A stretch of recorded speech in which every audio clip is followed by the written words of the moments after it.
Number 77, Boy, ain't no way. Boy, ain't no way. Ain't no way this is what I see on my screen right now. All I know is the Rikishi booty better be on here. That was a top 10 worst gimmick on wrestling. Ain't no grown man butt cheeks supposed to be placed firmly on both sides of my cheeks. Ain't no way. Analyzing the decorated history of pro wrestling, it's truly staggering how many atrocious gimmicks have been presented in top companies such as WWE and WCW. Most of the gimmicks on this list are remembered for incredibly negative reasons, and leading fans to question what that wrestling company, the Repo Man, get him out of here. Get him out of here. Where's my freaking car match? He was actually thinking in debuting such awful gimmicks. Join us now as WrestleMania looks at the top 100 worst wrestling gimmicks. Be sure to subscribe and hit that notification bell for daily wrestling videos, and follow us on Facebook for exclusive lists. Also check out our new website, WrestleMania.com. There you will find some exclusive lists and breaking news. Number 100, Super Shockmaster. The Shockmaster is well established as having arguably the worst debut in pro wrestling, yet why did he jump out there? Why he like a stormtrooper? WCW weren't giving up hope on the character as they proceeded to debut a new version of the character titled a Super Shockmaster. Okay. The Super Shockmaster would wear a cheap blue mask, and it was clear that WCW were just trying to get any value they could out of the Shockmaster name. Or where's the original? Well, we'll get into that. Number 99, The Executioner. The Executioner was portrayed by Terry Gordy, and the gimmick was that of an ex-druid. The Executioner teamed up. Buddy looks like a Resident Evil 4 B-side zombie, bro. Get him out of here. Where Mankind and feuded with The Undertaker, but the crowd failed to connect to such a lackluster character. Number 98, The Terrorist. The WCW decided to debut a character known as The Terrorist on their product in the late 80s.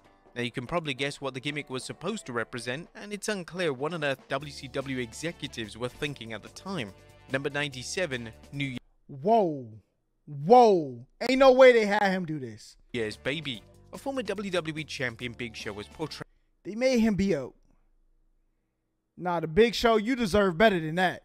He deserves better than that. Played some atrocious gimmicks during his career. For instance, in late 2013, Vince McMahon was unhappy with his weight gain, so he made 450 pounds? Yo, that's like 2.5 of me. I ain't gonna lie. Made the Big Show become the New Year's Baby on Raw. This was obviously designed to humiliate the Big Show, and it's widely regarded as a low point in his career. Number 96, Cha Cha Ping. Before Gunther became the ring general, he portrayed a character called Cha Cha Ping. This would see the talented star having brightly colored hair and wear a green singlet. It's safe to say it's obvious why this character failed to get over. Number 95, The Black Scorpion. The Black Scorpion was an infamous gimmick in WCW that was portrayed by several different wrestlers. The character debuted as an arch nemesis for Sting, and initially the role was played by Ole Anderson and then later Al Perez. When Perez quit, WCW had to think of an alternative creative outcome. It was at the 1990 Starrcade event that Sting defeated the Scorpion and finally unmasked the character, revealing Ric Flair to be the one behind the gimmick. Number 94, Techno Team 2000. They think they Team Rocket or something? Team were a team that debuted in WWE's New Gen era. The duo wore silver and maroon outfits and was supposedly ahead of their time. The gimmick was designed to be a futuristic style gimmick, but it fell completely flat with the audience. Number 93, Piggy James. Boy, ain't no way. Boy, ain't no way. Piggy James was one of the more controversial and hated gimmicks in stories of the PG era. It saw Layla and Michelle McCool constantly belittle Mickie James and mock her weight, and they would call her Piggy James. Layla and McCool would even... Oh, yo, I get somebody to mock me like that. We got to go sledgehammer to the temple. That's what I got to do. Wear a fat suit in the hopes of embarrassing James as much as humanly possible. Number 92, The Goon. The Goon was in essence a hockey player turned wrestler, and that was the most substance the gimmick had. Interestingly, it's widely believed that Vince McMahon wanted Chris Jericho to play the dreaded character, but thankfully Y2J turned the proposal down. Number 91, Paul Burchill, incest character. Paul Burchill's pirate... The what character? The what? Number 91, Paul Burchill, incest character. Yo, y'all just throwing anything at the screen. What is this? This should have been 100. This should have been number 1, actually. This should have been the worst. Now, I know they rustling in Alabama. Y'all ain't got nothing else to do out there. But to get your own character, you're done. You're done. Paul Burchill's pirate persona. Not going to hear what out? Hear what out? I'm not hearing nothing. All right? You're done. All right? Persona was fun and unique, but the character he portrayed after the persona had run its course was truly disturbing. In 2008, Burchill and his kayfabe sister Katie Aaliyah would become an on-screen duo, and the controversial gimmick and storyline was that they were in love with each other. Number 90, Fantasio. A WWE would try to get anything and everything Yo, he would have did that these days. Buddy would have got canceled. You're done. Over in the New Gen era, and that included a wrestler who was a magician. Fantasio wore a black and white mime mask that revealed matching face paint when removed, and he performed basic magic tricks that the fans could care less about. Number 89, Evid Sullivan. In 1994, WCW debuted Dave Sullivan, who was supposed to be the dyslexic brother of Kevin Sullivan. Due to his dyslexia, he would mispronounce his name as Evid. This was a gimmick that had aged horribly and would have no place in modern wrestling. That's crazy. Number 88, Damien Demento. Black boy, you from Alabama? That's tough. That's tough. Hey. What part of Alabama you from? I might be in Huntsville a little bit next year, so you know what I'm saying? I might have to run a link. So, Damien Demento is mostly known for being in the first ever main event of Raw against The Undertaker. The gimmick was that of an individual who hailed from the outer reaches of your mind, and he was mentally disturbed. Well, that's according to the WWE commentators at least. Number 87, Farouk, Gladiator gimmick. When WWE signed former WCW champion Ron Simmons, they of course decided to give him the most ridiculous Oh, my man look like Sub-Zero. He's done. Gimmick imaginable. Birmingham, how far is Birmingham from Huntsville? His first gimmick in WWE was that of Farouk Assad, who was supposedly a gladiator, and the only way we were supposed to know that he was a gladiator was from his bizarrely misshapen helmet. But why was he blue? Number 86, Muffy. Muffy was Stephanie McMahon's personal trainer, and she only made a few appearances during the Attitude Era before her undeveloped character was scrapped indefinitely. Number 85, Yoshi Kwan. WCW's Yoshi Kwan was a gimmick which saw British wrestler Chris Champion wearing... Oh, that's racist. That's racist. Yo, wrestling, hey, never cease to amaze, boy. They gonna hit all the points. ...makeup in an attempt to resemble an Asian character. The gimmick was tasteless, backwards, and had really no place in wrestling. Number 84, Braun the Leprechaun. Braun the Leprechaun first appeared in the summer of 1996. Bro, leprechauns are real. Chat, listen. If you want to know where the aliens, the leprechauns, all the animals from Narnia, who else? Narnia, freaking all the creatures from Harry Potter, if you want to know where they live, chat, I'm about to tell you. Write this down. They are in Phoenix, Arizona. That's a fact. That's a fact. I went to a QT there, seen a leprechaun, seen an alien. This is true facts. All right, I'm not lying to you. If the government abduct me, it was the CIA. Get him out of here. In WCW, and he was managed by Jimmy Hart. It was unclear if the gimmick was supposed to be serious or not, as every single segment Braun was involved in felt awkward and cheap. For you to listen to in the Discord. WW. Nevertheless, the persona was portrayed by Dwayne Bruce, who would go on to become a trainer at the WCW power plant. Number 83, Bongo the Caveman. The Bongo the Caveman gimmick only lasted weeks in WCW, and man, for good looked like reason. Fred The gimmick Flintstone. was portrayed by Tim Parker, and he wore a loincloth outfit and carried a club. It was utterly ridiculous that WCW genuinely thought that this would get over. Number 82, Leviathan. Is that Batista? No, it's not. Long before Batista was, well, Batista. Oh my goodness, Batista, you're finished. All right? You better go be old buddy from Guardians of the Galaxy, never look back. Ain't no way Batista was a... He portrayed a character in FCW called Leviathan. This gimmick was basically a demon, but it was incredibly cringeworthy, and it was apparent that Batista wasn't comfortable in the role. Thankfully, he moved on to something better. Number 81, Black Rain. When Goldust signed with TNA, he became Black Rain. Black Rain was a more sinister version of the beloved Goldust Yo, nah. Hey, Goldust was one of them, all right? Character, but it fell flat. The most interesting thing about the persona was that Black Rain had a pet rat. Yeah, that was it. Number 80, The Gobbledygooker. The 1990 Survivor Series saw one of the most infamous debuts of all time, as the Gobbledygooker made his WWE debut. At the Survivor Series event, a huge egg hatched and it was revealed to be the Gooker played by Hector Guerrero. The crowd in attendance began to boo as they expected something I would have booed too. What you mean? special, and they Got a freaking chicken hopping out of an egg. Yo, get this character out of here, bruh. certainly didn't expect someone to appear dressed in a literal bird costume. Initial plans called for the gobbledygooker to represent the company as a mascot, yet due to the atrocious feedback from fans, the character was thankfully scrapped. Get him out Number of here. 79, Braden Walker. Chris Harris attained great success in TNA, yet when he signed for WWE, he was turned into an utter joke. Harris would become Braden Walker on the ECW brand, and it was unclear what exactly his gimmick was supposed to be, other than making the occasional knock-knock joke.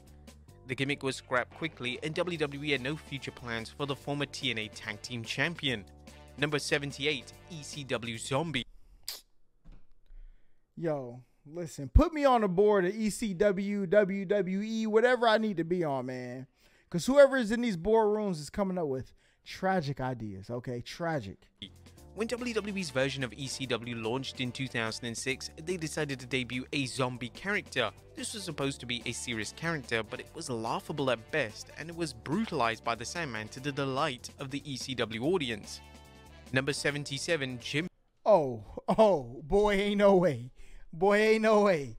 Ain't no way this is what I see on my screen right now. You're done. You're finished. Finito. What? The Clan Man is an insane character to have on your... Yo, dog. Jim Neidhart, a KKK member, and an independent show in 1995, Virgil Versus Thug? Yo, this is crazy. was set to take on a wrestler known as Thug, and when Thug made his way down to the ring, it appeared as if Thug and his bodyguard were dressed in a Ku Klux Klan outfit. The bodyguard then revealed himself to be former Heart Foundation member Jim Neidhart. The two then proceeded to lay out Virgil and would even begin to hang him.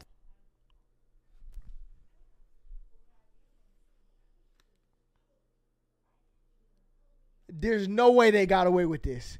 There is no way they got away with this. From the ring ropes. Number 76, the Stormtrooper. Nah, they're finished. They're finished. The Stormtrooper debuted in 1988 in Smoky Mountain Wrestling, and the gimmick was that the Stormtrooper was a literal Nazi. Yeah, that's right, a Nazi. The masked man would goose step into the ring and would wear swastikas all over his body. Even in 1988, this might have seemed a little over the top. That's crazy because the Holocaust was like 40 years before that. Boy, listen, I would have came after all. I would have been in the building. I would have been in the building laying elbows from the crowd, okay? Number 75, 7. When Goldust returned to WCW in late 1999, he began to portray a character known as Seven. The character is mostly known for bizarre and creepy vignettes, which saw him standing outside a child's bedroom window. The gimmick was reported Yo, what in the EDP is going on? to have been based on the strangers from the 60 years before? Yeah, like 60 years before. Okay. movie Dark City. What did it say? The 80s? The 80s? Yeah. But was eventually dropped after there was concern that the gimmick was being interpreted as a child abductor. Hey. Number 74, Chief Morley. When the Val Venus character had run its natural course, WWE decided to reintroduce Venus under his real name of Sean Morley, and he would eventually become an authority figure in WWE known as Chief Morley. This gimmick was completely lifeless and received zero reaction from the audience. Number 73, The Renegade. The Renegade was basically WCW's cheap version of the Ultimate Warrior, and nobody could ever figure out the point of the character's existence. WCW were doing okay in terms of ratings and the creative direction was being well received, so to debut a character that was in essence a parody of an iconic WWE gimmick seemed nonsensical. Number 72, Buzzkill. Vince Russo would do anything he could to make WCW stand out, and this extended the Vince Russo is Vince Russo related to the Russo brothers that do the that got Marvel? Because if they are, that family is eating. All right, they are eating. ripping off beloved WWE characters. Russo would give Brad Armstrong the gimmick of Buzzkill, and it was a complete rip-off of his brother the Road Dogg's gimmick in WWE. Russo would even implement a theme that was oddly similar to the New Age Outlaws' trademark theme song. The gimmick, to nobody's surprise, was met with disdain from whatever fans WCW had left at the time. Number 71, Fat Chick Thriller.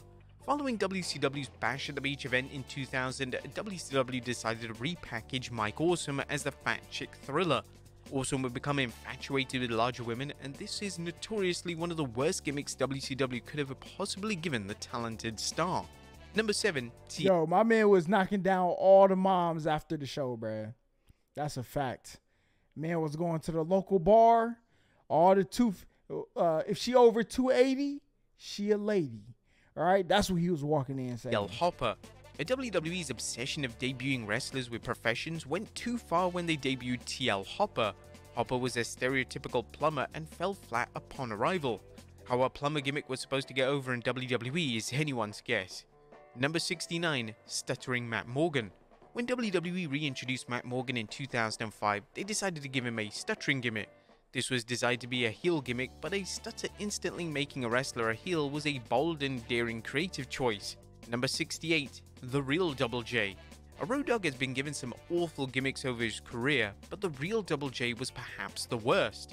Following Jeff Jarrett's WWE departure, Road Dogg would claim that he was the real singer of the song With My Baby Tonight, and the gimmick and character was quickly relegated to the lower mid card. Number 67. The Funkasaurus. Yo. Listen, I came at a prime time in wrestling, okay? Look, we had The Rock, Stone Cold, Kane. Come on, bruh. I don't know. Rikishi Booty was probably one of the worst. I remember Goldust, all right? I don't remember that many L gimmicks, though. But in the 80s and 70s, boy, riddled with bad, horrible, horrific, tragic, terrible, horrendous gimmicks. Fans were stunned when Brodus Clay returned to WWE TV as a dancing dinosaur from Planet Funk. What is this? What is this? Despite the gimmick and character having a short shelf life, WWE put a ton of effort into making the character work, and he was even given an extended segment at WrestleMania 28. Number 66. Bro, I would have cashed in my freaking pay-per-view. Listen, y'all gonna have to give me my money back. I'm not watching this man dance on the stage with no grannies. Leif Cassidy. Before Al Snow had an interesting relationship with a mannequin head, he would portray Leif Cassidy in WWE. Cassidy would join forces with Marty Jannetty to form the New Rockers, and the crowd simply didn't care about the reincarnation of one of the most popular tag teams of all time. Number 65. Shinobi. The New Rockers gimmick wasn't the only gimmick WWE would hope to get Al Snow over, as he also portrayed an infamous character called Shinobi, who was a ninja assassin. The character is mostly known for losing to Shawn Michaels, and interestingly, WWE would bring a version of the character back in 2004 for a one-off match with Tajiri. Number 64. Tugboat. Fred Ottman is considered to be one of the nicest guys in wrestling, but the majority of his gimmicks are remembered for all the wrong reasons. His character of Tugboat was supposedly trained by Hulk Hogan, and it would see Tugboat wear a red striped shirt and a sailor's hat. The most entertaining thing about the gimmick was that Tugboat would often pull an imaginary cord out of an air horn and make the hilarious. Number 63. Doink the Friendly Clown. When Doink the Clown first arrived in WWE, he was presented as a menacing and scary heel. Then WWE made the call to turn him babyface, and this is when the gimmick went completely downhill. The gimmick turned into a kid-friendly, cartoonish character that fell dramatically down the card. It was a massive shame, as the villainous version of Doink had so much potential. Number 62. Vinny Vegas. Before Diesel and Kevin Nash came Vinny Vegas. Vegas was basically a wisecracking mobster, but it was apparent that this wasn't the gimmick or character that was going to take Nash to superstardom. Number 61.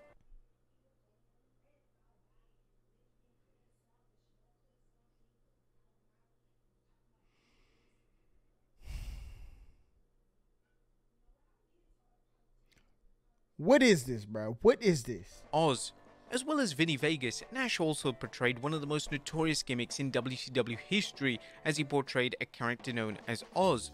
Oz was a character based on the children's story The Wizard of Oz. Yo, I'm about to cut this camera off.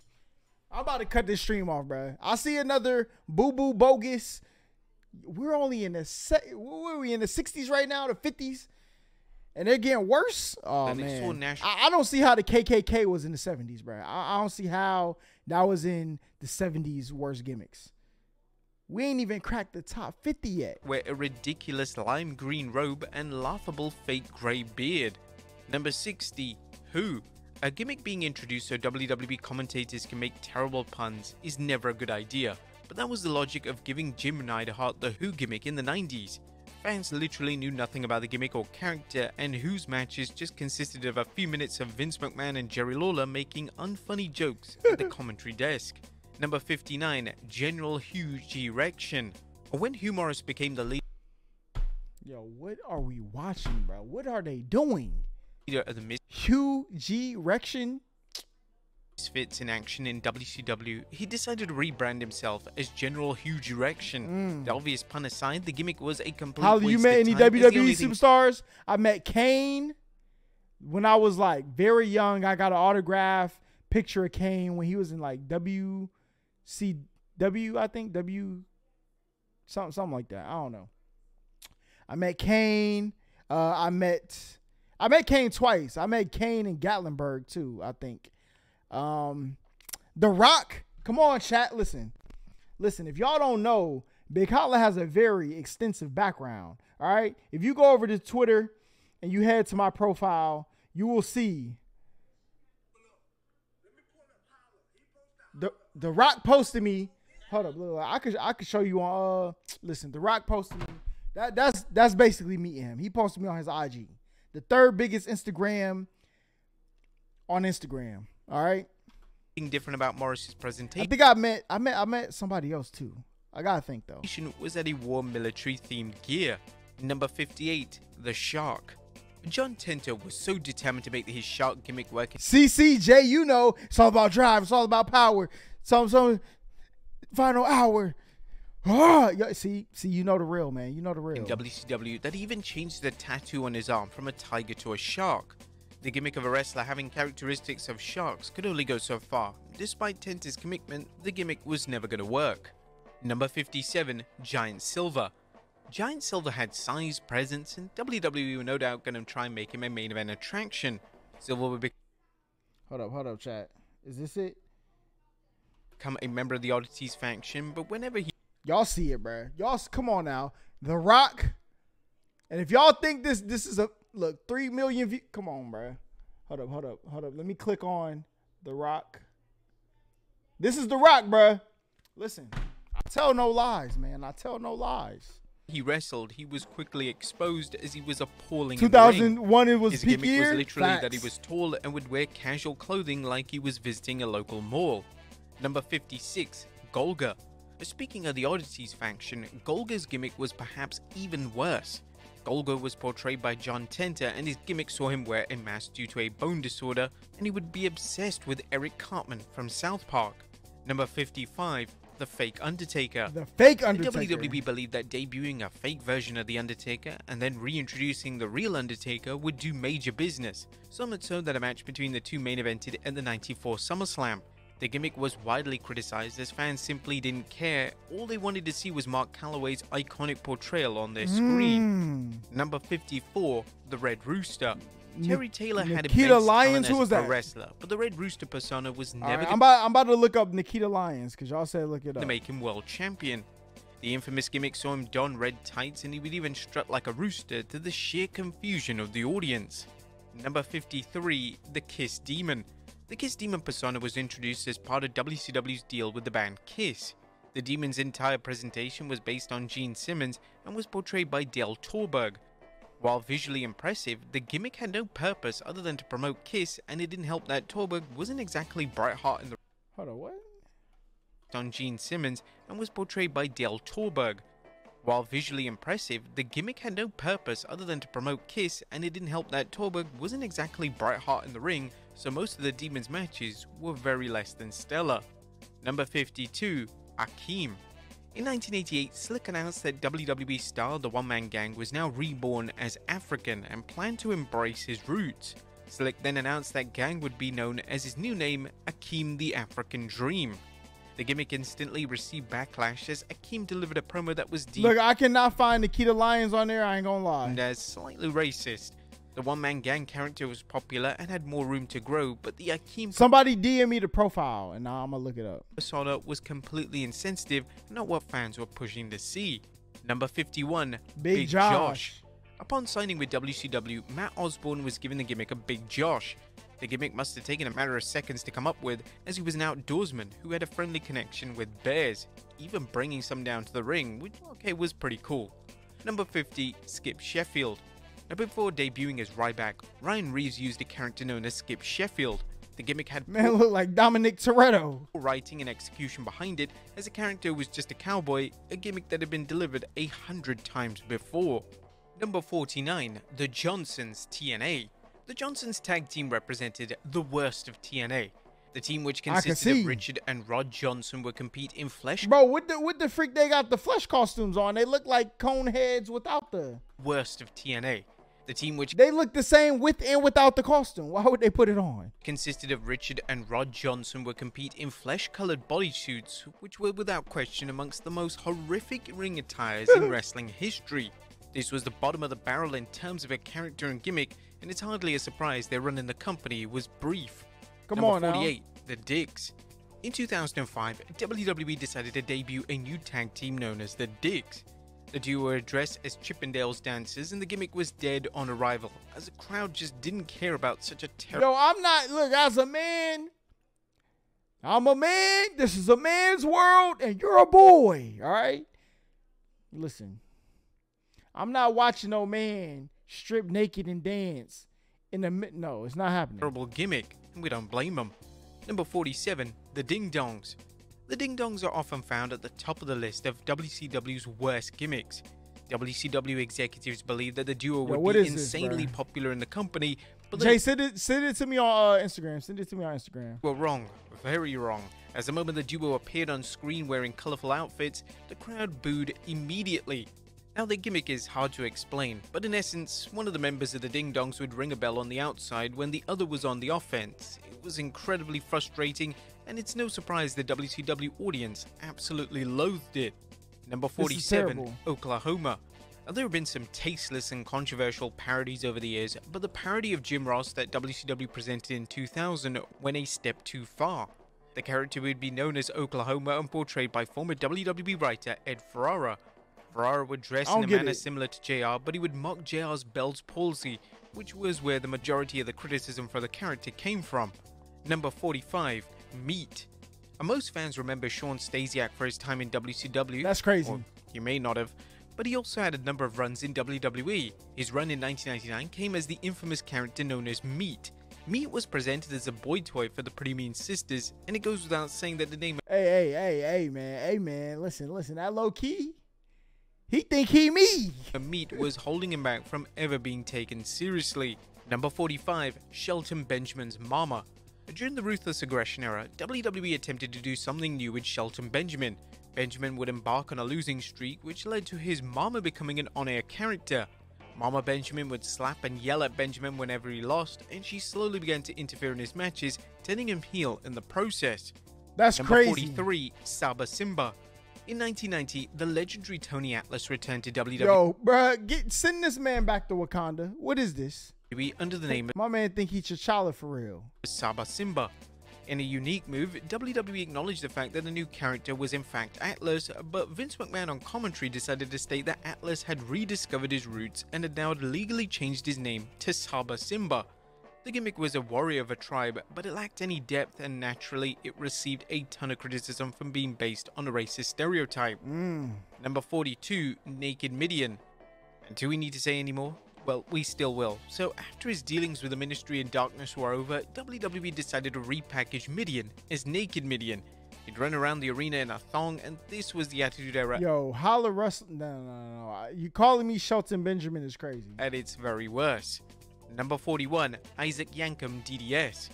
Before Glenn Jacobs was chosen to portray the iconic Kane character, he was given the character of an evil dentist. Leo Russo Isaac wrestling Yankem match? I don't know who DDS. that is. Now, to Leo be fair, Rush? Jacobs did the best with a terrible gimmick, and he did manage to get a few matches with Bret Hart, which was great experience for a name that would be a mainstay with WWE for the next 2 decades. Number 40, Friar Ferguson. In April of '93, Mike Bell would be given the gimmick of Friar Ferguson. Ferguson was a mad monk, and the character received backlash from the Catholic Church of New York, leading to WWE scrapping the character indefinitely. Number 39, Bastion Booger.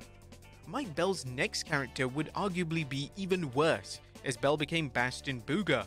Booger was an unkempt, greedy man who wrestled in an Is that duct tape around? Yo. I'm about to start a wrestling organization because clearly you can do anything out here. That was way too revealing. Booger's entire character was that he was disgusting, and the WWE commentary team would spend the majority of his matches commenting on his unpleasant odor. He by far has the most disgusting finisher ever in WWE or even wrestling. No, that's not worse than the Rikishi booty, bro. I'm sorry to tell you. Number 38, the Shockmaster. The Shockmaster's debut in WCW has been coined as wrestling's most infamous debut due to how downright hilarious and botched it was. WCW's plans for the Shockmaster debut were for him to make a dramatic entrance on Flair for the Gold, but sadly it went horribly wrong. In the segment, the camera panned to a section of the set where a small pyro explosion went off. The Shockmaster then crashed through the wall wearing a Stormtrooper helmet which was covered in silver glitter. The Shockmaster would fall over and his helmet awkwardly stumbled off his head. Bro, buddy had one was then job doomed from this point onwards. You can even hear the Bulldog say he fell on his ass. Number 37, Kerwin White. In 2005, WWE decided to give Chavo Guerrero a brand new gimmick. Chavo would now go under the name of Kerwin White, and the gimmick would revolve around Chavo denouncing his Mexican heritage. The gimmick infamously involved Chavo making insensitive racial remarks to black wrestlers, which was a cheap and tasteless way to get heat on the character. Oh, wow. Number 36, the Booty Man.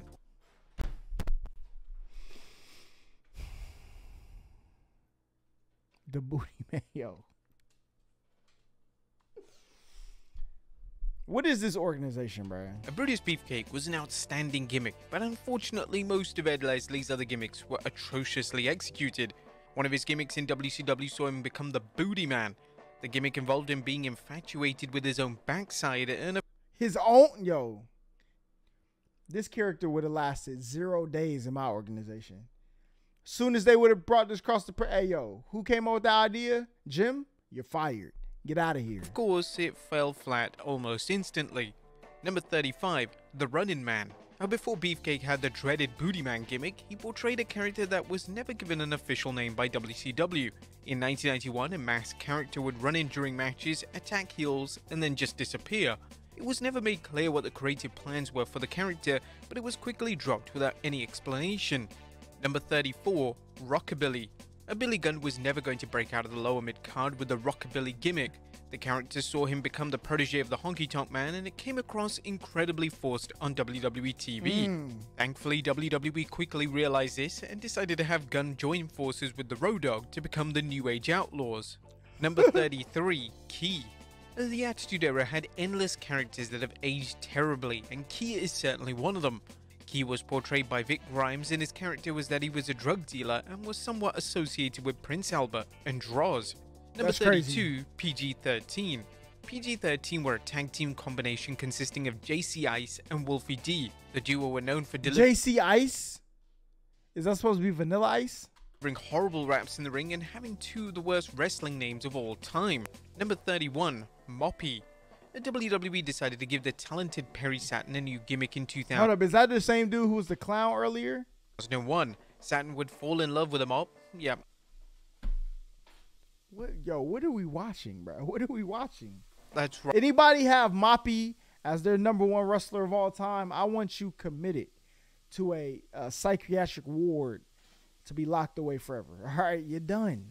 Right, a mop. Whilst the gimmick was ridiculous, it did result in Saturn receiving the most positive crowd response of his entire WWE tenure. Number 30, Max Moon. The idea for the Max Moon character, according to Conan, was a cyborg that was from outer space. The costume itself reportedly cost $13,000, meaning that WWE heavily invested in the bizarre and outlandish character.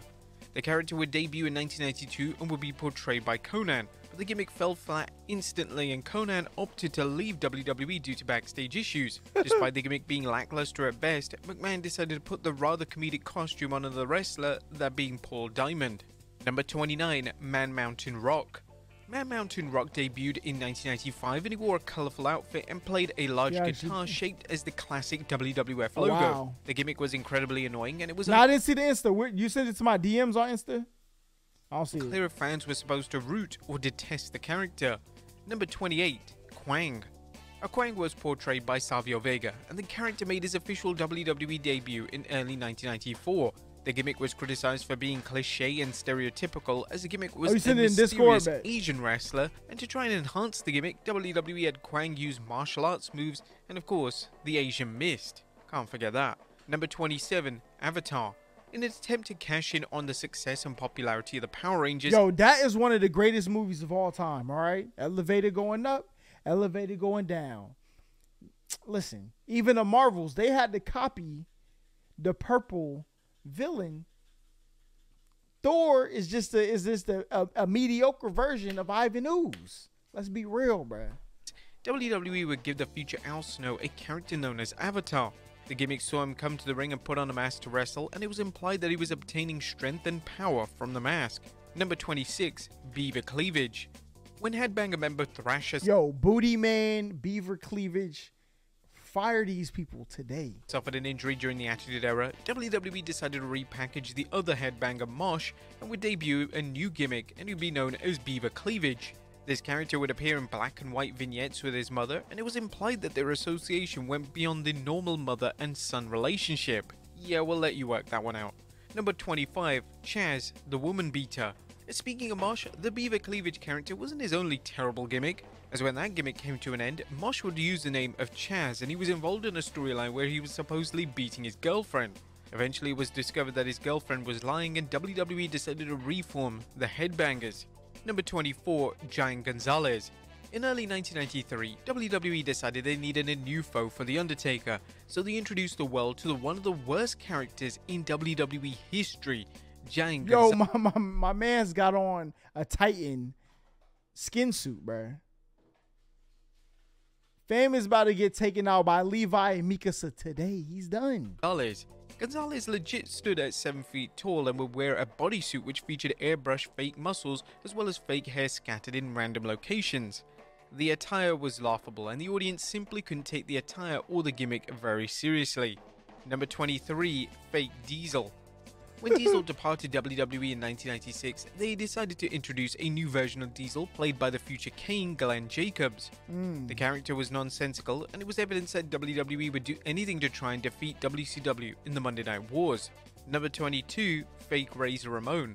But it wasn't just Diesel who re-debuted following Kevin Nash's WWE exit in 96. As following the exit of Scott Hall, aka Razor Ramon, they also reintroduced the character now played by Rick Bogner. Just like the reaction to Diesel's reintroduction, the character was met with disdain from the WWE audience. Number 21, Battle Cat. A character that acted like a cat was inevitably going to debut in a promotion. Is he in high heel? Yo, they're finished. Like WWE, and a cat-type character debuted in the 90s under the name of Battle Cat. The character donned a cat-like mask, and to express his cat-like agility, he would perform basic gymnastics around the ring. Number 20, DDP the Stalker. When WWE signed the incredibly popular DDP in 2001, they decided to turn him into a villainous stalker. DDP would stalk The Undertaker's wife, and it's widely regarded as one of the worst character changes in wrestling history, and it completely annihilated DDP's run in the company. Number 9, Duke the Dumpster Droese. Duke the Dumpster Droese debuted in WWE in 1996, and he was a literal garbage man. He would carry a trash can to the ring, and it was never made clear how on earth the fans were supposed to positively connect to such a lame and underwhelming character. Number 18, Slam Master J. In 2009, Slam Master J, Jam Master, yo. WWE opted. You said not gonna lie, hear me out. Exactly what are we hearing out exactly, big fella? To repackage Jesse from Jesse and Festus as Slam Master J. Slam Master J was. He has cornrows. Yo, they literally stole Malibu. Malibu Most Wanted stole this character, bruh. My man looked like he's straight out that movie. Rapper character, but it came across as awkward, unfunny, and fans ultimately hated the new persona. Number 17, Molly Holly's Large Backside. In 2002, the women in WWE had to take any storyline and gimmick handed to them in order to be awarded any TV time at all. Yo, hey, listen, we scanning badges right now. In the summer of 2002, the main focus when it came to Molly Holly's character revolved around her so-called large backside. Baby faces would mock and belittle her behind on a weekly basis, and the gimmick has aged incredibly poorly. Number 16, Karrion Kross's initial main roster. She don't even got no buns like that though. Why? Listen. They be letting the milk get away with anything these days, okay? Calling that a big backside is insane. All right? Even back in them years, before the BBL. That is not, persona. When Karrion Kross was initially called up to the main roster, Vince McMahon decided to drastically alter his presentation. Kross would no longer have Scarlett by his side, and he would now wear a hideous helmet and suspenders. The presentation immediately destroyed Kross's aura and legitimacy, and it was hardly a surprise that he was released within a few months. Luckily, he came back and ditched the suspenders. Number 15, Jillian Hall's revolting growth. Before Jillian Hall debuted her singing gimmick, she was known for her image consultancy gimmick, which saw her have a bizarre growth on her face.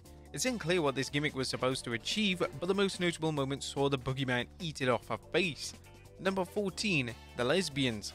In 2002, WWE Oh no, they cooking right now. They cooking. Hold on. They are cooking right now.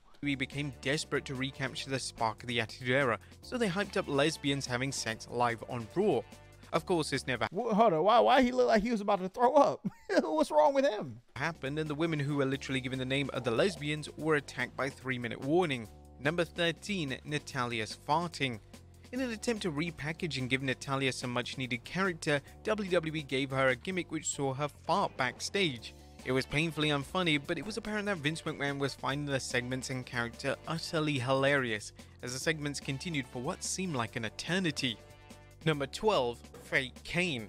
One of the more criticized storylines of 2006 saw the debut of the imposter Kane, played by Luke Gallows. The real Kane was confronted by a man wearing the classic Kane attire, but the issue was that the attire was poorly... I remember I was Kane for Halloween. Mask, bruh. That's one of the only Halloween costumes I remember wearing, bruh, is the Kane outfit. Fitted, and it looked like WWE had purchased the outfit from a fancy dress shop. Fans had no interest in seeing two Kanes collide, and even though the real Kane was somehow supposed to be the heel in the feud, he was cheered, and the imposter Kane character was scrapped within a few weeks. Number 11, Cedric Von Hausen. Before Johnny Gargano became one of the best in-ring talents in WWE, he would make an appearance on WWE TV in 2007 under the name of Cedric Von Hausen. His gimmick was supposed to be the champion of Liechtenstein, and there was no way that Gargano was ever going to be anything more than a jobber with this dreaded gimmick. Number 10, The Yeti. Ron Reese portrayed two notorious gimmicks in WCW. In 1995, he played the character The Yeti, and the Yeti was in essence a mummy and was involved in a bizarre segment where he performed a double bear hug alongside the Giant on Hulk Hogan. Number 9, Supergiant Ninja. Ron Reese's gimmick following the Yeti would see him become the Supergiant Ninja. This gimmick was generic and dull, and the outfit looked incredibly cheap. Due to how basic and underwhelming the character was, it would be scrapped relatively quickly. Number 8, Roadblock. The Roadblock character was such a literal character that Roadblock carried a genuine roadblock to the ring, and his attire would sometimes often match the color of the sign. Based on WCW's commentary for the character, it was implied that Roadblock was unstoppable. Oh, that's that boy Crispin Wall right there. That's a real family man, okay? Made sure him and all his family showed up on time to the pearly gates. That's a fact. The name like Roadblock, fans were having a tough time buying into WCW's explanation of the gimmick. Number 7, Men at Work. Men at Work was a tag team duo consisting of Chris Kanyon and Mark Starr. The gimmick was that of construction workers, and they would come to the ring in hard hats. Steady on with those out-of-the-box gimmicks, WCW. Number 6, Arachnaman. WCW decided to give Brad Armstrong the gimmick of Arachnaman. Arachnaman had a striking resemblance to Spider-Man, and it was no surprise when Marvel Comics threatened to sue WCW and they were forced to take the superhero character off TV. Number 5, Christmas Creature. During Glenn Jacobs' time in the USWA, he portrayed a character known as the Christmas Creature. The creature competed in a green onesie with candy cane stripe, and the most interesting thing about the costume was that it was created by Jacobs' own mother. Number 4, Becky Lynch Riverdancer. When Becky Lynch debuted in NXT, WWE decided to give Lynch a generic gimmick which saw her perform an Irish dance. The gimmick was hated by the fan base, but Lynch Yeah, gave it her all. terrible. Thankfully, WWE realized that Lynch had major potential as a top female star, so the Irish dancing elements of her gimmick were scrapped. Number 3. Festus. Luke Gallows would play his most infamous character to date when he portrayed the Festus persona. Festus was labeled as a mentally challenged and unresponsive man, but when the bell rung, he came alive. In a nice twist on a terrible gimmick, when Gallows joined CM Punk's Straight Edge Society, the Festus character was still canon, as CM Punk explained that Gallows' mental state as the Festus character was down to his alcohol addiction. Number 2. Abe Knuckleball Schwartz. Abe Knuckleball Schwartz is... Bro, ain't no way the KKK member was in the 70s and we got these kids. Now, the mental guy, that's crazy, okay? But the Leprechaun, how is the Leprechaun higher on the rankings than the KKK? How? Face was painted to look like a baseball, and he wore a jersey with the number 00 on the back. Schwartz was labeled as the MVP, which stood for the most violent player, but this truly never came across in his in-ring work. And number 1. Mantar. The Mantar character is widely considered to be the worst wrestling gimmick of all time. Appearing in WWE, the gimmick was that of a Minotaur who would charge and trample his opponents. The gimmick was heavily loathed upon arrival, and it was a clear indication that Alright, listen, we're going to have to do some really serious reorganizations of this list, because this joint was trash. WWE was struggling to come up with creative and compelling characters in the mid-90s. But there you have it, folks. 100... Yo, I ain't gonna lie. Some of these gimmicks, I want the people who came up with them head on a stake. Y'all listen. Y'all need to be held accountable for the things you brought to this world. That's a fact. So when the metal hit his mug, he just sunk in place. 100K Holla, chillin' Bahamas. Come home to your crib and throw in your mama.